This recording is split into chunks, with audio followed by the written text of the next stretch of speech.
Hello, everyone, and welcome back to the All Four Downs podcast. I'm Obi-Wan, and this week we are going to review and recap of what happened in this week's college football and focusing on the next top 25 and how will the college football committee rank their new perspective on this week's college football playoff rankings on the top 12, who's outside looking in, and what surprises can they make within these rankings. And I tell you, great games. And it just shows you that this week, who are the contenders, who are the pretenders, who is ready to fight all the way to the end, who had the resilience and perseverance, and of course, who are those that weren't that prepared to seek that top 12. So let's go ahead and start right now with the recap. And we're going to start with first down here. Indiana persevered all the way through, down by one score. They eventually made it within 2 minutes of the game and scored a touchdown. And if you look at the breakdown per each quarter, Penn State scored two touchdowns in the fourth, but it was Indiana at the very end to pull it off. 27-24 was their victory. But with that game, will the committee believe that they are still a number two team, or will another team creep up? Like, for example, Texas A&M went against Missouri, a ranked opponent, and they just went to town. 38-17 was the final score. The Aggies are putting an exclamation mark like they do belong in the college football playoffs. BYU had their chance, but Texas Tech was too much. The atmosphere was tremendously. I mean, these Red Raiders were awesome from the start to the finish, from pregame to everything about the Red Raiders. Texas Tech went ahead and defeated BYU 29-7. And what was shocking is that Texas Tech shut out BYU the first three quarters. That was amazing. All right. And then lastly, Alabama defeating LSU 20-9. Now, in this game particularly, I'm just scratching my head because I looked at this game, I watched this game, and there were so many miscues for LSU. And I understand that Brian Kelly is no longer the head coach of LSU, but they had a bye week. And with the remaining coaches that were in that staff, this game LSU could have beaten Alabama. I mean, these field goals with all these errors and everything else, if they could have find a way to push through the red zones, I'm telling you right now, this game could have been different. It could have been 21-20 LSU. But as soon as LSU had momentum, they just found a way to give room for Alabama. So I'm like, well, is Alabama really a top team like everyone else thinks? I don't know. There's just something off this week with Alabama and knowing the condition of LSU. It just being in Alabama, I did expect Alabama to win, but it wasn't a win like Texas A&M did with Missouri. It wasn't a game like Texas Tech handled their business within their conference against BYU. I would have thought that Alabama would convincingly just roll through against LSU and take advantage of everything that's going on in that team. It didn't happen. Upsets. Now, this is the pretenders that were eliminated them. All right. Um, California in overtime defeats Louisville 29-26. Wake Forest upsets Virginia. Virginia was in the playoff bracket no longer. 16-9 was Wake Forest. And then Wisconsin gets their first Big Ten win of the season over Washington 13-10. Wow. Washington was unable to score any points in the second half in that game. So, how will the committee play along with all these games and vote who should be in the top 12 and which team or which conference the fifth conference champion predicting to be in the playoffs. Well, I have my prediction. So let's look at my bottom half of my top 25. And 15 to 25, I have in order Vanderbilt, Oklahoma, BYU, dropping down tremendously, Miami, Cincinnati, SMU, which is my only three-loss team in the top 25, USC, South Florida, Virginia, James Madison, and North Texas. Yeah. Uh-huh. And I know that with eventually South Florida and North Texas will go ahead and challenge each other for who's the best team in the American Conference. And let's not forget, Navy's in the picture too. But then James Madison, they're looking pretty good too in the Sun Belt Conference. So which conference will have the advantage, the American or the Sun Belt? More to follow on the next down, but let's go ahead and look at my top 12. And I'll start off with my bottom two outside looking in. I have number 13, Michigan, and number 14, Pittsburgh. Now, I'll tell you why momentarily on why those two teams are there. All right. But these teams have a lot to tangle. And I'm going to go ahead and skip all the way up to my top four teams right now. But it's going to be in a different order. Ohio State remains number one. I have Texas A&M moving up to number two. I got Indiana at three, and yes, I know they did a spectacular job, and their quarterback probably the favorite to win the Heisman. But Texas A&M defeating an opponent that's in the top 25 had, to me, more valuable than Indiana beating Penn State. And then you have Alabama still at four. Now, what are my next four teams? 5, 6, 7, 8. I have Texas Tech jumping on top of Georgia. I have Notre Dame at 7, and I have Oregon at number 8. And as of right now, those four teams will host the first round playoffs. And again, potentially hosting the first round, which makes a lot of sense right now, given the take that they can hold a lot of fans in their prospective stadiums. And now let's go ahead and look at my next four. And surprisingly, maybe, I don't know. You tell me. I have Ole Miss, Texas, Georgia Tech, and Utah finishing off on the top 12. However, Utah is going to be out of the college football playoffs because you got to put in a conference champion, the number 5 conference champion, right? Based on the rankings. And as of right now, I have South Florida on the 12th seed. And if everything should play out, these are still spectacular games moving into the playoffs. A potentially South Florida versus Texas Tech. Both teams have a lot of offense, but of course, Texas Tech got a better defense than South Florida. Ole Miss versus Oregon, that would be a great game to watch. Georgia Tech versus Georgia. They already have their rivalry in the last game, so eventually that's not going to happen in the first round. But that will be a shocker if it did, right? And especially, watch this, especially that this is a rivalry game within the state and that Georgia Tech is in the ACC and Georgia is in the SEC. And if Georgia Tech were supposed to maybe lose this game, imagine them, Georgia Tech, being the ACC champion in their conference, then we might see a repeat again. Just saying. Then you have Texas and Notre Dame. That will be a spectacular game to watch. I'm down with that.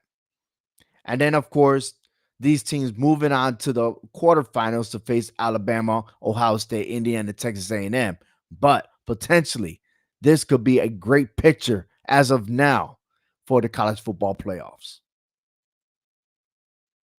Let's move on to third down. Let's look at each conference real quick. Starting with American Conference. As of right now, Navy, South Florida, Tulane, North Texas, and East Carolina All five teams potentially fighting for the top two spots. So it's really, really getting interesting because if a team loses, they're most likely out and no chance to go. And with 3 games remaining for most of these schools, whoo boy, there's little error that can't happen, right? Very minimal. Let's go ahead and move on to the next conference, the ACC. Georgia Tech and Virginia, top two teams right now. Virginia losing this past, but still able to be in the top two right now. But anything can still happen. Pittsburgh is fighting through. SMU, man, Duke. But after this past weekend, an upset against UConn Huskies. Wow, man, Duke. I'm not even claiming Duke to be in the top ACC, but I better watch myself because anything could happen, right? But I'm favoring Georgia Tech to win the ACC. I really do. Big 12. Right now, 3 teams with 1 loss. Texas Tech, BYU, and Cincinnati. There is a chance that Texas Tech and BYU can have a rematch should they win the rest of their Big 12 conference. But Cincinnati's outside looking in, but Cincinnati's already been defeated, right? So that's the reason why I think they lost to BYU already, and that's why they're still at number 3 in the conference. But should for some odd reason Texas Tech, BYU, Cincinnati, all 3 lose, get their second losses, that will invite many other schools to jump in. Let's look at the Big Ten. Indiana 7-0, Ohio State 6-0. Then you got USC, Oregon, and Michigan. And what's interesting about this is that Michigan still got to play Ohio State, right? And Oregon, well, let me see. Oregon still got to play USC and Washington. Very interesting indeed. So imagine that Michigan defeats Ohio State. They can easily jump up.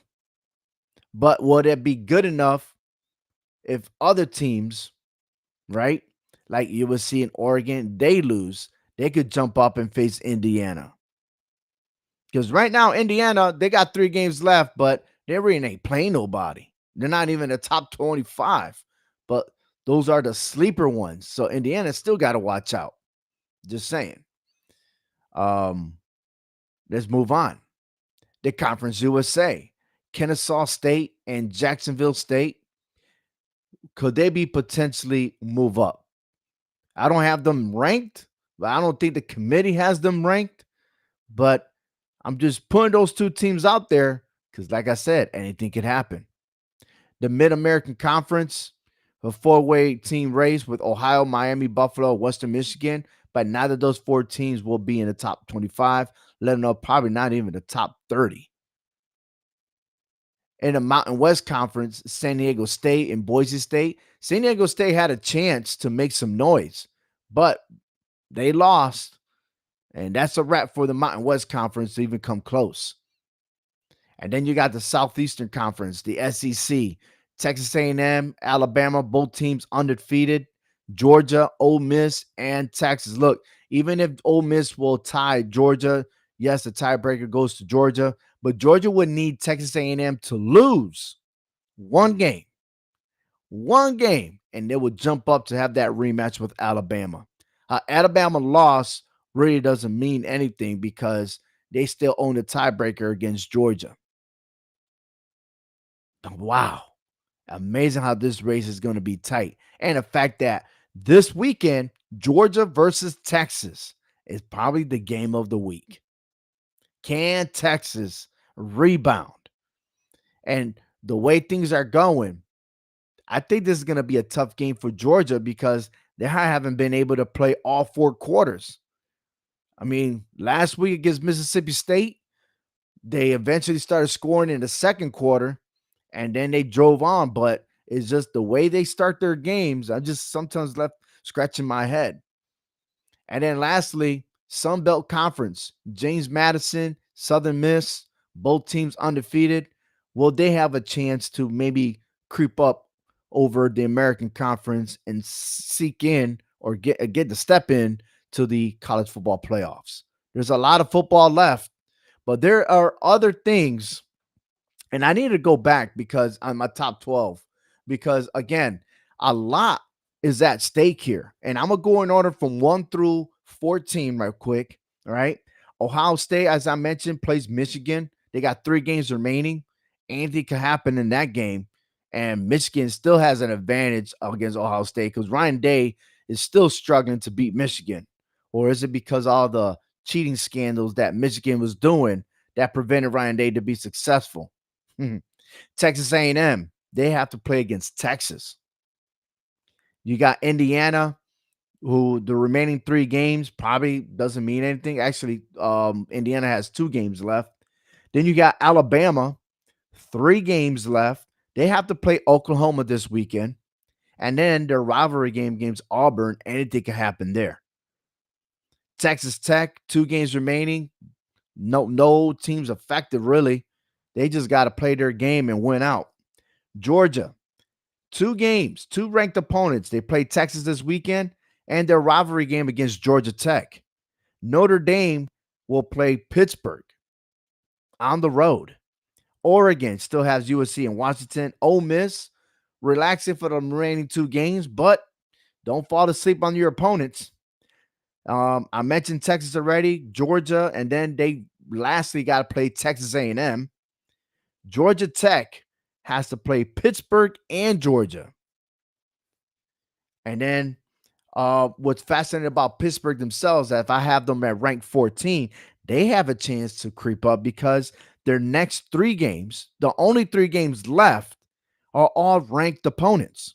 They play Notre Dame, Georgia Tech, and Miami. And if eventually they beat all these 3 teams, ooh, you got to watch out. There's going to be a lot of turbulence in the top 25. And then lastly, South Florida, could they be the team to be number 12 seed? Or will James Madison be in that picture?